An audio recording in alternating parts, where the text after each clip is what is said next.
శ్రీకాళహస్తి పట్టణంలో 2 ప్రాంతాల్లో అట్టహాసంగా అన్నా క్యాంటీన్లు ప్రారంభం.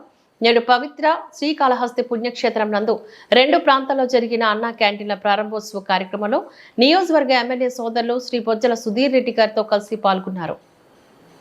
పేదలకు అండగా నిలిచే ప్రభుత్వం కూటమి ప్రభుత్వం అని అన్నారు. కూటమి ప్రభుత్వం రాష్ట్ర వ్యాప్తంగా 2వ విడతలో 75 అన్నా క్యాంటీన్లను ప్రారంభించింది. 2వ విడతలో భాగంగా శ్రీకాళహస్తి పట్టణంలో అన్నా క్యాంటీన్ ప్రారంభోత్సవం అట్టహాసంగాను నిర్వహించారు. ఈ సందర్భంగా ఎమ్మెల్యే రిబ్బన్ కట్ చేసి ప్రజలకు అల్పాహారాన్ని వడ్డించి అన్నా క్యాంటీన్ను ప్రారంభించారు. అనంతరం వారితో కలిసి మేము కూడా అల్పాహారం తీసుకోవడం జరిగిందని అన్నారు.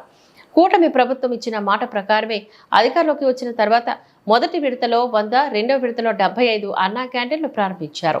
పేదల ఆకలి తీర్చి వారికి అన్ని విధాలుగా అండగా ఉండాలనే లక్ష్యంతో శ్రీ నరేంద్ర మోదీ, శ్రీ నారా చంద్రబాబు నాయుడు, శ్రీ పవన్ కళ్యాణ్ గారి చొరవతో ఆంధ్రప్రదేశ్ రాష్ట్రం నందు స్వర్గీయ శ్రీ బొజ్జల గోపాలకృష్ణారెడ్డి ఆశయ సాధకులు సోదరులు శ్రీ బొజ్జల సుధీర్ రెడ్డి గారి చొరవతో శ్రీకాళహస్తి పట్టణంలో అన్నా క్యాంటీన్లను ప్రారంభించడం జరిగింది.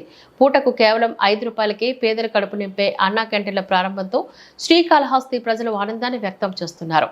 ఈ కార్యక్రమంలో బీజేపీ, జనసేన, టీడీపీ నాయకులు, కార్యకర్తలు తదితరులు పాల్గొన్నారు.